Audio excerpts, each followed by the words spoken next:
আসসালামু আলাইকুম। দেশ বিদেশ টিভি থেকে হোসেন বলছি। আমার চ্যানেলে সবাইকে স্বাগতম। ভারতীয় সেনাপ্রধান জেনারেল উপেন্দ্র দ্বিবেদীর আজকে সোমবার একটা অনুষ্ঠানে বলেছেন বাংলাদেশের সেনাপ্রধানের সাথে তার সম্পর্ক ভালো এবং ৫ আগস্ট বাংলাদেশের যে অভ্যুত্থান হয় তখন সার্বক্ষণিক যোগাযোগ ছিল বাংলাদেশ সেনাপ্রধানের সাথে এবং তাদের সম্পর্ক অনেক ভালো এবং এখনো যোগাযোগ আছে, এইটা তিনি দাবি করেছেন এবং এটাও বলছেন যে এখন কোনো পক্ষেরই আক্রান্ত হওয়ার সম্ভাবনা নেই এবং তিনি বলছেন যে দুই সেনাপ্রধানের নিয়মিত যোগাযোগ অব্যাহত আছে। তাছাড়াও তিনি এটাও দাবি করেছেন যে ২০ নভেম্বর বাংলাদেশের সেনাপ্রধান এবং তার মধ্যে ভিডিও কনফারেন্স হয়েছে এবং দুই দেশের সেনাবাহিনীর সম্পর্ক খুবই স্বাভাবিক। এখন এই তার বক্তব্যে এটা বোঝা গেল যে শেখ হাসিনা যেটা তিনি বাংলাদেশ চলে যাওয়া বা তাকে বাধ্য করা, যেটাই বলি না কেন, এইটা দুই দেশের সেনাবাহিনীর যৌথ আন্ডারস্ট্যান্ডিং এর মাধ্যমে এই কাজটা সম্পন্ন হয়েছে।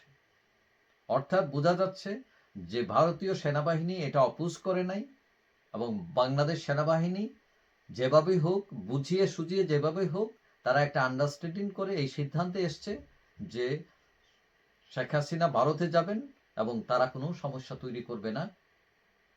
বাংলাদেশ এবং ভারত সীমান্ত সেটা সেফ থাকবে এবং ভারতীয় সেনাপ্রধান জেনারেল উপেন্দ্র দ্বিবেদীর এটাও বলছেন যে বাংলাদেশের সাথে ভারতের সম্পর্ক বিষয়টা খুবই গুরুত্বপূর্ণ এবং দুই দেশের মানুষেরই পরস্পরকে বুঝতে হবে এবং আমাদের উভয়ের দেশের মানুষদের একসাথে থাকতে হবে এবং শত্রুতা হচ্ছে উভয় দেশের জন্যই ক্ষতিকর।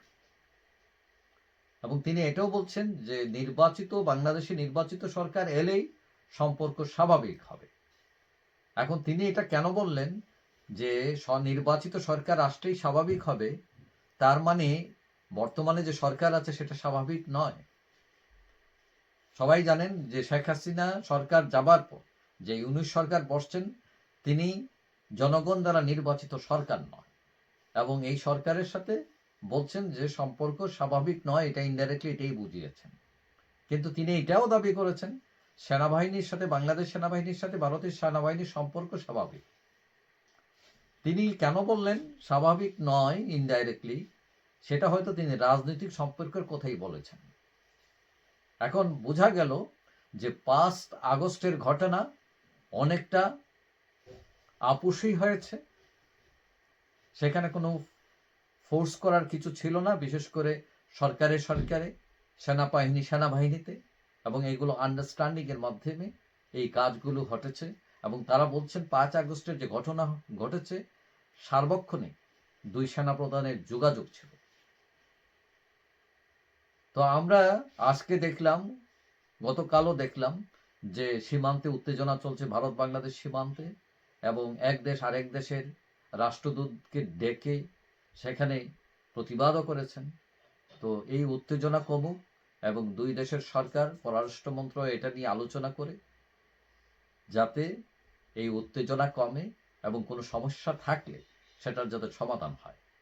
যাই হোক, সবাই ভালো থাকবেন। আশা করি দেখা হবে অন্য কোনো ভিডিওতে ইনশাআল্লাহ। আল্লাহ হাফিজ।